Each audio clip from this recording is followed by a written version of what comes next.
সুপ্রিয় দর্শক, আসসালামু আলাইকুম। আপনাদের সবাইকে স্বাগত জানাচ্ছি এখনকার আলোচনা। আপনাদের সঙ্গে আছি আমি সিরাজুল ইসলাম। দর্শক, পাকিস্তানের সেনাপ্রধান ফিল্ড মার্শাল আসিম মুনির ইরান সফরে গিয়েছিলেন, তিনি দেশে ফিরেছেন। প্রশ্ন হচ্ছে কি নিয়ে আসলেন? তিনি আলোচনা করেছেন ইরানের প্রেসিডেন্ট, স্পিকার এবং পররাষ্ট্রমন্ত্রী থেকে শুরু করে আইআরজিসির প্রধানের সাথে। এই আলোচনায় তিনি কি পেলেন, কি আনলেন এবং আসলে কি হতে যাচ্ছে। এদিকে আসিম মুনিরের সফর শেষে ইরানের পররাষ্ট্র মন্ত্রণালয়ের মুখপাত্র ইসমাইল বাকাই কিছু বক্তব্য দিয়েছেন। সেই বক্তব্যে তিনি কি বলেছেন? অন্যদিকে মার্কিন পররাষ্ট্রমন্ত্রী মার্কো রুবিও বলেছেন ইরান হয়তো শনিবারের ভেতরেই একটা গ্রহণযোগ্য প্রস্তাবনা দেবে, যা নিয়ে চুক্তি হতে পারে। হয়তো যদি শনিবার না হয় তাহলে রবিবার অথবা 2-3 দিনের ভেতরে হয়তো এই বিষয়ে পরিষ্কার কথা বলা যাবে। এদিকে ডোনাল্ড ট্রাম্প কিন্তু বিদ্রোহের মুখে পড়েছেন। তুলসী গ্যাবার্ডের পদত্যাগ শুধুমাত্র সামান্য কোনো পদত্যাগের ঘটনায় না, এর পেছনে আরও অনেক কিছু আছে। ডোনাল্ড ট্রাম্প কিন্তু শুধু বিদ্রোহের মুখে না, তিনি মহা সংকটের মুখে। কিভাবে সেই সংকটের মুখে পড়েছেন এবং এই সংকট থেকে বের হয়ে আসার জন্য তিনি কি করতে পারেন?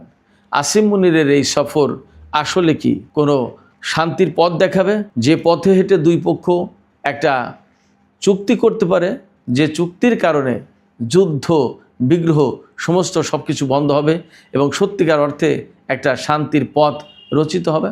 সুপ্রিয় দর্শক, এই সমস্ত বিষয় নিয়েই এখনকার ভিডিওতে আলোচনা করা হবে। আশা করি আপনারা শেষ পর্যন্ত সঙ্গে থাকবেন। আর ভিডিও ভালো লাগলে লাইক, কমেন্ট, শেয়ার করবেন এবং চ্যানেলটি সাবস্ক্রাইব করে সাথেই থাকবেন প্লিজ। চলুন দর্শক, বিস্তারিত আলোচনা করি। সর্বপ্রথম যে আলোচনা সেটা হচ্ছে এই যে পাকিস্তানের সেনাপ্রধান ফিল্ড মার্শাল আসিম মুনির ইরান সফর শেষ করেছেন। তিনি এরই মধ্যে দেশের পথে রওনা হয়েছেন, হয়তো বা এতক্ষণ দেশে পৌঁছেও গেছেন। প্রশ্ন হচ্ছে তিনি কি নিয়ে দেশে ফিরলেন, তিনি ইরানি জাতিকে কি দিলেন এবং আমেরিকার জন্য কি পাঠালেন। আসিম মুনির গত সন্ধ্যায় ইরানে পৌঁছেছিলেন। ইরান সফরের সময় তিনি ইরানের পররাষ্ট্রমন্ত্রী Syed Abbas Araghchi, president Masoud Pezeshkian এবং স্পিকার বাকের কলিবাবের সাথে আলোচনা করেছেন। প্রত্যেকটা জায়গায় চলমান সংকট নিয়ে আলোচনা হয়েছে। এখানে সিম্পল কোনো সৌজন্য সাক্ষাতের বিষয় ছিল না। আব্বাস আরাকচির সাথে বৈঠকের সময় পরিষ্কার করে আব্বাস আরাকচি বলেছেন যে আমরা আলোচনার জন্য যেমন প্রস্তুত আছি তেমনি যুদ্ধের জন্য প্রস্তুত আছি। যদি আমেরিকা নতুন করে যুদ্ধ করে তাহলে তারা ইরানের কাছে চমক দেখবে এবং ইরান নতুন ফ্রন্ট খুলবে যুদ্ধের, এবং এমন চমক দেখবে যা বিশ্ববাসী এর আগে কখনো দেখেনি। এখানে প্রশ্ন আসতে পারে যে কী চমক? পরমাণু বোমা? না, পরমাণু বোমার ব্যাপার তো দেখেইছে। হিরোশিমা নাগাসাকিতে আমেরিকা পরমাণু বোমা হামলা করেছে না, এবং সেখানে হাজার হাজার লাখের উপরে মানুষ মারা গেছে না, গেছে, পৃথিবীর মানুষ দেখেছে। তাহলে কি দেখবে সেই চমক? ভিন্ন কিছু। আবার নতুন ফ্রন্ট খোলার কথা বলেছেন। এদিকে মাসুদ পেজেশকিয়ানের সাথে বৈঠক যেটা করেছেন আসিম মুনির, সেই বৈঠকে মাসুদ পেজেশকিয়ান প্রেসিডেন্ট, তিনি বলেছেন ইরান আলোচনা করতে চায়, কিন্তু আলোচনার মানে এই নয় যে আত্মসমর্পণ, এবং ইরানকে যদি আত্মসমর্পণের কথা চিন্তা করে তাহলে তারা বোকার স্বর্গে বসবাস করছে, তারা স্বপ্নের জগতে আছে। এটা অলিক একটা চিন্তা হবে।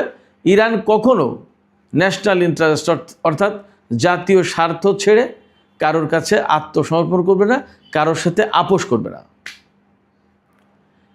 স্পিকার বাকের কলিবাবের সাথে যে বৈঠক হয়েছে আসিম মুনিরের, সেখানে স্পিকার বাকের কলিবাব একদম পরিষ্কার করে বলেছেন যে ইরানি জাতি আমেরিকাকে একদম বিশ্বাস করে না। পাশাপাশি ইরানের জনগণ তাদের অধিকার ছেড়ে দেবে না, অধিকারের ব্যাপারে কখনো পিছু হটবে না। আসিম মুনির যেহেতু সেনাপ্রধান, তিনি প্রকারান্তরে অর্থাৎ বাকের কলিবাব এক প্রকার তার প্রশংসা করে বলেছেন যে সেনাবাহিনীর লোকজন, সেনা সদস্যরা সবচেয়ে বেশি জানে যে শান্তি কতটা গুরুত্বপূর্ণ, শান্তি কতটা প্রয়োজনীয়। সেক্ষেত্রে ইরানের জন্য বা এই পরিস্থিতিতে, চলমান পরিস্থিতিতে শান্তি প্রতিষ্ঠা কতটা গুরুত্বপূর্ণ সেটা আপনি ভালো বুঝবেন, আসিম মুনিরকে বলেছেন। তারপরে তিনি বলেছেন ইরানি জাতির জন্য শান্তির পথ যথেষ্ট প্রয়োজন, কিন্তু তার মানে এই নয় যে তারা তাদের অধিকার ছেড়ে দেবে এবং দেশের মর্যাদা পদদলিত হতে দেবে, এটা প্রশ্ন ওঠে না, এটা কখনোই কেউ ভাবতেও পারবে না।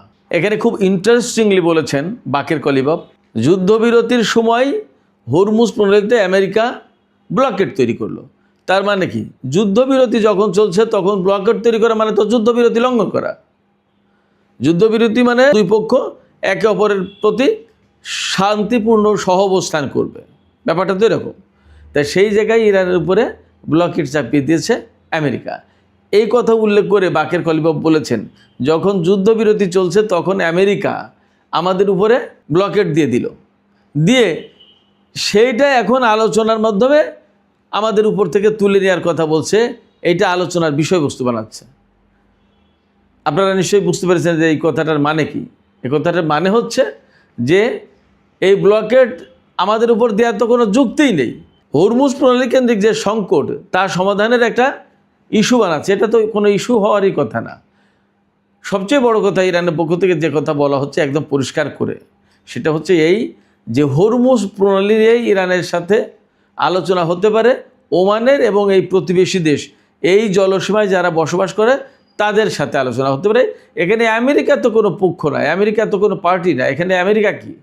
আমেরিকা না এই এলাকার কোনো দেশ, না আমেরিকা এই পানিসীমার কাছের কোনো দেশ। আমেরিকার সাথে হরমুজ প্রণালী নিয়ে কী আলোচনা হবে? হরমুজ প্রণালী নিয়ে আলোচনা হবে মূলত ইরানের সাথে ওমানের। আর এই হরমুজ প্রণালী পার হবে যে প্রতিবেশী দেশগুলো, তার প্রতিবেশী দেশগুলো এরা। আমেরিকা কি? ইসরায়েল এবং আমেরিকা ইরানের উপর যে হামলার হুমকি দিচ্ছে, ব্যাপক হামলার হুমকি দিচ্ছে না? ডোনাল্ড ট্রাম্প তো কথায় কথায় বলছে যে এই আজকে হামলা, কালকে হামলা, এই না করলে হামলা করে ফেলবো, এমন হামলা করবো যে হামলা এর আগে কখনো দেখিনি, পৃথিবীর মানচিত্র থেকে মুছে দেবে, এটা সেটা বহু কিছু বলছে। কিন্তু এই ব্যাপারে বাকের কলিবাব বলেছেন, ইসরায়েল এবং আমেরিকা যে হুমকি দিচ্ছে, এই হুমকি মোকাবেলার জন্য ইরান যুদ্ধবিরতির মধ্যে নিজেদেরকে পুনর্গঠন করেছে। ইরানের সামরিক বাহিনী নিজেদেরকে পুনর্গঠন করেছে এবং আমরা তাদেরকে মোকাবেলার জন্য প্রস্তুতি নিয়েছি। বাকের কলিবাবের সাথে বৈঠকের পর পাকিস্তানের সেনাপ্রধান আসিম মুনির বলেছেন যে ইরান খুবই জ্ঞানী এবং বুদ্ধিমান লোকেদের দ্বারা, বুদ্ধিমান নেতৃত্ব দ্বারা পরিচালিত হচ্ছে, এটা অনেক বড় ব্যাপার। তিনি ইরানের নেতৃত্বের প্রশংসা করেছেন। এপাশে ইরানের সমস্ত সব সামরিক কমান্ডার তারা সবাই বলছেন যে কোনো মতেই জাতীয় স্বার্থ ত্যাগ করা হবে না, জাতীয় স্বার্থের ব্যাপারে কোনো আপোষ করা হবে না এবং কোনো হুমকির কাছে ইরান মাথা নত করবে না। এই যে কথাগুলো বলছে, এবং ইরানের সর্বোচ্চ নেতার পক্ষ থেকে তো একদম পরিষ্কার করে বলা হয়েছে যে কি গাইডলাইন, তা তো পরিষ্কার দেয়াই হয়েছে। তিনি একদম সুস্পষ্ট করে বলেছেন যে ইরানের ইউরেনিয়াম দেশের বাইরে যাবে না এবং পরমাণু নিয়ে কোনো আলোচনা হবে না, একদম পরিষ্কার ক্লিন আলোচনা। সেক্ষেত্রে ইরানের সামরিক কমান্ডাররা বা নেতৃত্বের পক্ষ থেকে যে বক্তব্য আসে, সেই বক্তব্য থেকে কতগুলো জিনিস একদম পরিষ্কার। সেটা হচ্ছে যে ইরান প্রথমত এবং প্রধানত যা জাতীয় স্বার্থবিরোধী এই রকম কোনো ব্যাপারে আপোষ করবে না, এই ব্যাপারে কোনো ছাড় দেবে না। যেমন পরমাণু ইস্যু, এখানে যদি চুক্তি না হয়, যদি ভয়াবহতম যুদ্ধ হয়, তাহলেও ইরান এই জায়গায় ছাড় দেবে না।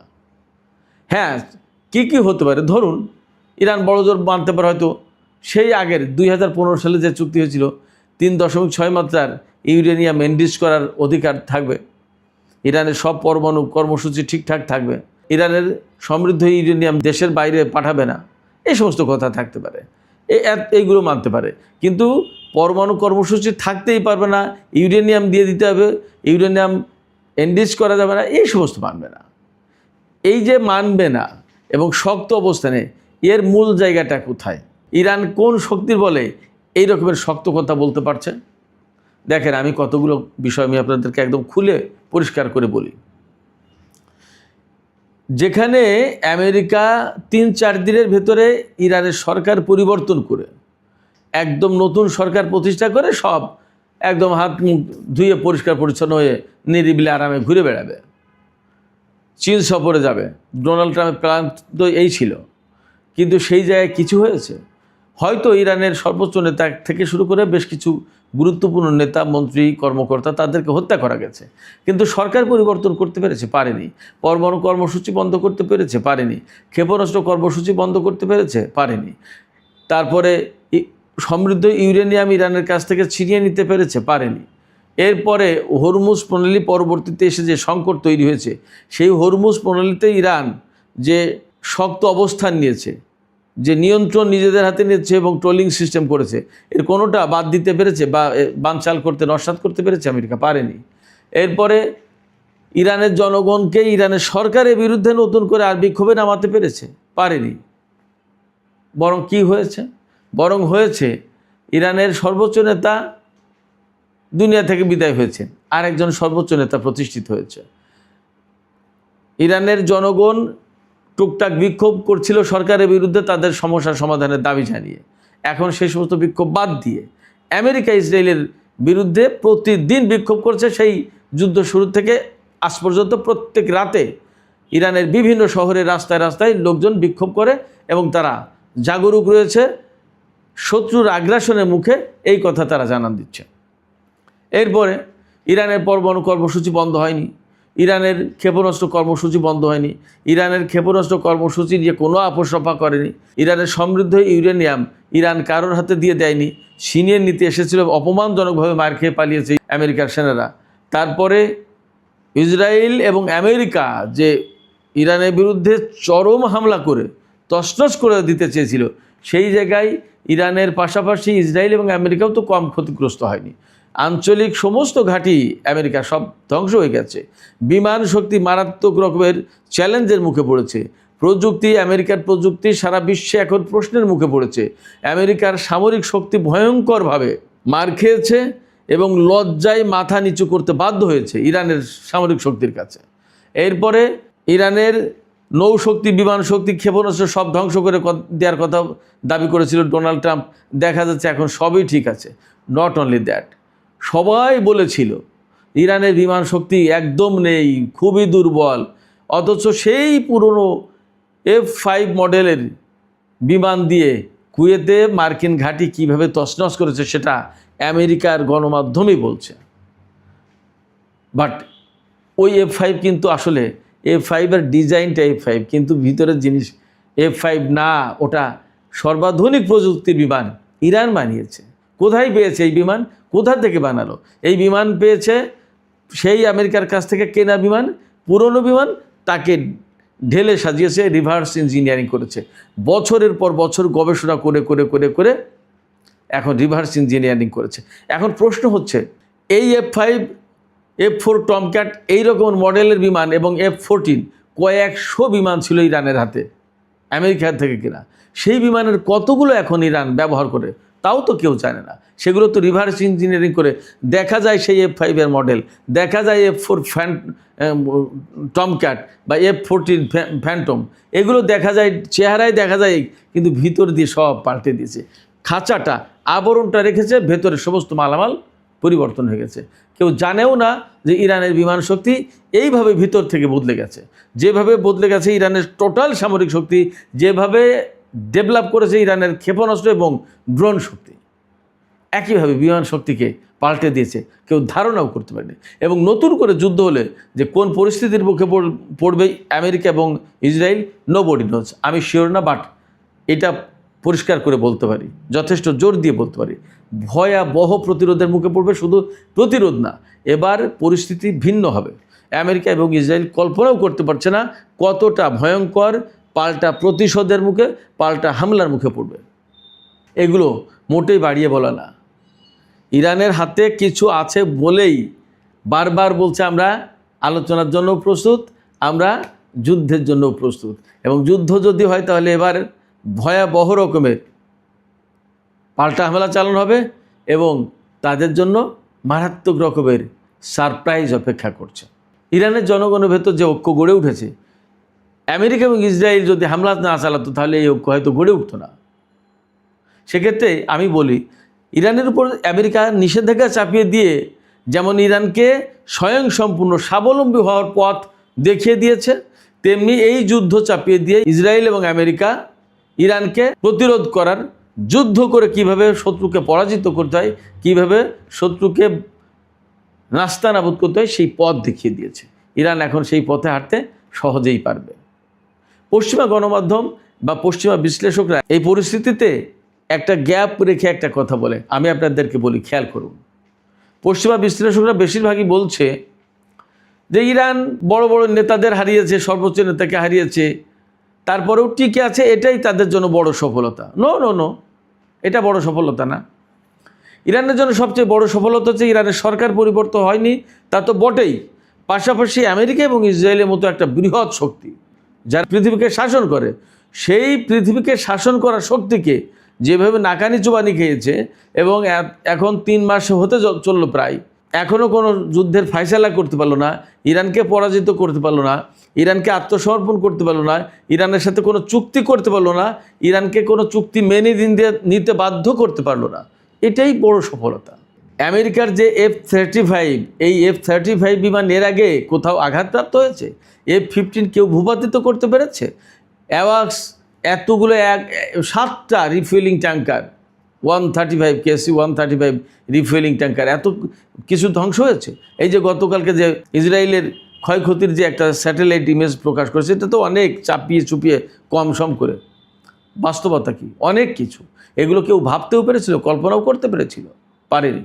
এবং ইসরায়েল এবং আমেরিকার মতো শক্তি ইরানের বিপরীতে লেগে তারা নিজেরাই এখন হিমশিম খাচ্ছে, এবং আমেরিকার ভেতরে বিদ্রোহ সৃষ্টি হয়েছে। কীরকম বিদ্রোহ? তুলসী গ্যাবার্ড চলে গেছেন, ডোনাল্ড ট্রাম্পের সরকার থেকে পদত্যাগ করেছেন। এর আগে জো কেন্ট, তাদের জাতীয় নিরাপত্তা কর্মকর্তা, তিনি পদত্যাগ করেছেন। কতগুলো সেনা কর্মকর্তা পদত্যাগ করেছেন। এরপরে আমেরিকার স্বরাষ্ট্রমন্ত্রী ক্রিস্টি নোম পদত্যাগ করেছেন। অ্যাটর্নি জেনারেল পাম বন্ডি, তিনি পদত্যাগ করেছেন।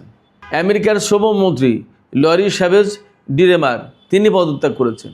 আর তুলসী গ্যাবার্ড তো পদত্যাগ করলেন। তুলসী গ্যাবার্ডের পদত্যাগ অত্যন্ত গুরুত্বপূর্ণ। আসলে কারোর পদত্যাগই কম না, সবই। শুধু তাই না, ওপাশে হোয়াইট হাউসের কর্মকর্তাদের ভেতরে এখন 2 ভাগে বিভক্ত হয়ে পড়েছে ইরানের বিরুদ্ধে যুদ্ধ করা হবে কি হবে এইটা নিয়ে। যেমন জেডি ভ্যান্স একদিকে, মার্কো রুবিওর পিট হেগসেথ আরেকদিকে।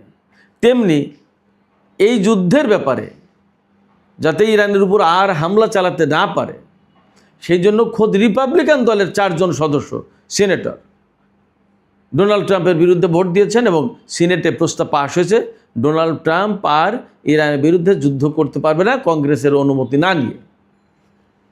এবং 3 জন সদস্য ওই প্রস্তাবে ভোট দেওয়া থেকে চুপ ছিল, কার্যত তারা ডোনাল্ড ট্রাম্পের বিরুদ্ধেই গেল।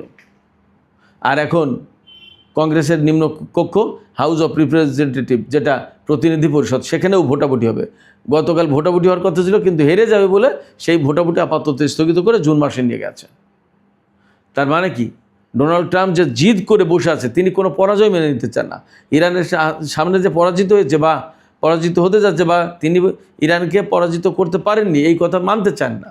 যার কারণে তিনি বারবার বলেন, আমরা তাদেরকে সব শেষ করে দিচ্ছি, আমরা জিতে গেছি, আমরা বিজয়ী। তো বিজয়ী যদি হয়ে থাকেন ভাই, যদি আপনি ইরানকে একদম সব ধ্বংস করে দিয়ে থাকেন, তাহলে সরে যাচ্ছে না কেন, চলে যাচ্ছে না কেন? ইরানের দখলদারি তো কায়েম করে ফেলেন, পারবেন? প্রশ্ন ওঠে না, পারবেন না। তাহলে বেসিক্যালি ডোনাল্ড ট্রাম্প এই পরাজয়টা মানতে পারছে না, তিনি পরাজয় মেনে নেওয়া লোক না, অসম্ভব রকমের জিদ এবং একরোখা টাইপের লোক। তো এই একরোখা টাইপের লোক হয়ে একরোখাগিরি করে তো আর ইরানকে পরাজিত করা যাবে না। উপায় কি? উপায় নেই তার সামনে। এই জন্য তিনি এখন 2টো পথ খুঁজছেন সামনে। যে কোনো মুহূর্তে হঠাৎ ইরানের উপর হামলা চালিয়ে, বড় রকমের হামলা চালিয়ে বলবে যে যুদ্ধ শেষ, যুদ্ধবিরতি হয়ে গেল, আমরা জিতে গেছি, আমরা জিতে গেছি। এটা একটা কাজ, কিন্তু এটা করলে ইরান ছাড়বে না। ডোনাল্ড ট্রাম্প যে গান গাইতে গাইতে বলবে আমরা জিতে গেছি, আমরা জিতে গেছি, no no no, not that. একদম ইরান এর প্রতিশোধ না নিয়ে ছাড়বে না। তা যা করতে হয় তার জন্য তাই করবে। আবার ওপাশে কিউবায় একটা হামলা চালাতে যাচ্ছে, কিন্তু কিউবায় হামলা চালাতে গেলেও পরিস্থিতি মনে হয় স্বাভাবিক থাকবে না, কারণ সেখানে রাশিয়া, চীন একদম সরাসরি কিউবার প্রতি সাপোর্ট দিয়েছে। তো দেখা যাক কী অবস্থা দাঁড়ায়। তো এখানে সর্বশেষ এসে যে কথা দাঁড়াচ্ছে, আসিম মুনির আসলে একদম পরিষ্কার কোনো বার্তা যে নিয়ে গেছেন, যার ভিত্তিতে ইরান এবং আমেরিকার মধ্যে বিশাল কোনো চুক্তি হয়ে যেতে পারে এমনটা না। ইরানের পররাষ্ট্র মন্ত্রণালয়ের পক্ষ থেকে ইসমাইল বাকাই, মুখপাত্র ইসমাইল বাকাই, তিনি বলেছেন যে মিক্স একটা সিগন্যাল আছে, আমরা খানিকটা এগিয়েছি, কিন্তু যেহেতু আমেরিকা কথা রাখে না এবং বিট্টে করে যে কোনো সময় হামলাও করে বসতে পারে, সেক্ষেত্রে এই কথা বলা যাচ্ছে না যে ভালো কিছু হবে। তবে চেষ্টা করে দেখা যেতে পারে। এই মুহূর্তে দুটো ফেজ, প্রথম ফেজে অর্থাৎ প্রথম ধাপে কি নিয়ে আলোচনা হবে আর পরবর্তী ধাপে কি নিয়ে আলোচনা হবে তিনি জানিয়েছেন। প্রথম ধাপে পরমাণু নিয়ে কোনো আলোচনা হবে না, তিনি একদম পরিষ্কার করে বলেছেন। তো সেক্ষেত্রে ইরানের পক্ষ থেকে যে বক্তব্যগুলো দেওয়া হয়েছে, এখন পাকিস্তান আমেরিকার কাছে পৌঁছানোর পরে তারা কিভাবে দেখে সেটা একটা ব্যাপার। তবে তারা যদি কোনোভাবেই মনে করে যে হামলাই করতে হবে, ইরান তার জন্য প্রস্তুত, এটা হচ্ছে শেষ কথা। সুপ্রিয় দর্শক, এখনকার আলোচনা এখানে শেষ করতে চাই। যাবার আগে আপনাদের কাছে প্রশ্ন, যে আসিম মুনির পাকিস্তানের সেনাপ্রধান, তিনি তার সেনাবাহিনীর দায়িত্ব বাদ দিয়ে কূটনীতিতে নেমেছেন। আমি ব্যক্তিগতভাবে মনে করি ডোনাল্ড ট্রাম্পের চাপ এবং প্রত্যাশার কারণে তিনি হয়তো এই কাজে নেমেছেন। আপনাদের কি মনে হয় যে আসিম মুনিরের এই ডিপ্লোমেসি সফল হবে, বা আমেরিকা এবং ইরানকে একটা চুক্তির ভেতরে আনতে পারবে, একটা সমঝোতা হবে দুই পক্ষের মধ্যে? আপনাদের মতামত জানিয়ে কমেন্টে লিখতে পারেন। আর ভিডিও ভালো লাগলে আবার বলি, লাইক কমেন্ট শেয়ার করবেন এবং চ্যানেলটি সাবস্ক্রাইব করে সাথেই থাকবেন। সুপ্রিয় দর্শক, এখনকার মতো আলোচনা শেষ করছি। আপনারা সবাই ভালো থাকুন। আল্লাহ হাফেজ।